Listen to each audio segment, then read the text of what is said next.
துலாம் ராசியில் பிறந்த நண்பர்களுக்கு இந்த வாரம் அப்படிங்கிறது நீங்கள் எடுத்த காரியங்கள் எல்லாத்துலேயும் பார்த்தீங்கன்னா வெற்றி பெறக்கூடிய ஒரு வாரமாக இந்த வாரம் அப்படிங்கிறது இருக்குதுங்க. குறிப்பாக எந்த விஷயத்த பண்ணணும், எந்த விஷயத்த பண்ணக்கூடாது, எது நமக்கு கரெக்டாக வரும், எது நமக்கு கரெக்டாக வராது, எதில் பார்த்தா நமக்கு பணம் சம்பாதிக்க முடியும், எதில் பணம் சம்பாதிக்க முடியாது. ஸோ இந்த மாதிரி பார்த்தோம் அப்படின்னா தேவையான விஷயங்கள் எதுவோ அதை மட்டும்தான் அந்த வாரத்தை நீங்கள் பண்ணுவீங்க. தேவையில்லாத அதே மாதிரி பார்த்தோன்னா உங்களுடைய டயத்தை வேஸ்ட் பண்ணுற விஷயங்களுக்கு நீங்கள் முக்கியத்துவம் கொடுக்க மாட்டீங்க. குறிப்பாக அந்த வாரத்தில் பார்த்தோன்னா உங்களுக்கு நீங்களே அதிகப்படியாக கட்டுப்பாடு வச்சுக்கிடுவீங்க. கடந்த ஒரு சில வாரங்களாக கடந்த ஒரு சில மாதங்களாக பார்த்தீங்கன்னா ஒரு சில நேரங்கள் பார்த்தோம்னா ஓவர் திங்கிங் அதிகப்படியாக பார்த்தீங்கன்னா நீங்கள் யோசிச்சு யோசிச்சு நிறைய நேரங்களை நீங்கள் வேஸ்ட்டு பண்ணியிருப்பீங்க.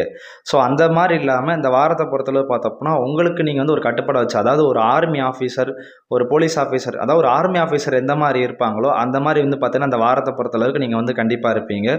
ஸோ இதனால் பார்த்தோம்னா குடும்பத்தில் சின்ன சின்ன பிரச்சனைகள் இருக்கலாம். ஏன் இந்த மாதிரி நடந்துக்கிறீங்க, ஏன் இந்த மாதிரி கடுமையாக பேசுகிறீங்க அப்படிங்கிற மாதிரி குடும்பத்தில் பார்த்தீங்கன்னா சின்ன சின்ன பிரச்சனைகள் வரலாம். அதான் நீங்கள் அதுக்கு இம்பார்ட்டன்ஸ் கொடுக்காம நான் அந்த விஷயத்தை இப்படி பண்ணால் தான் அடுத்து நான் மேலே போக முடியும், நல்ல ஒரு முன்னேற்றத்தை பார்க்க முடியும் அப்படின்னு பார்த்தோம்னா நீங்கள் உங்களுக்கு ஒரு சில கட்டுப்பாடுகளை வச்சு நீங்கள் முன்னேற்றத்தை காணக்கூடிய ஒரு வெற்றி பெறக்கூடிய ஒரு வாரமாக இந்த வாரம் அப்படிங்கிற பார்த்தா துலாம் ராசியில் பிறந்த நண்பர்களுக்கு கண்டிப்பாக இருக்குது.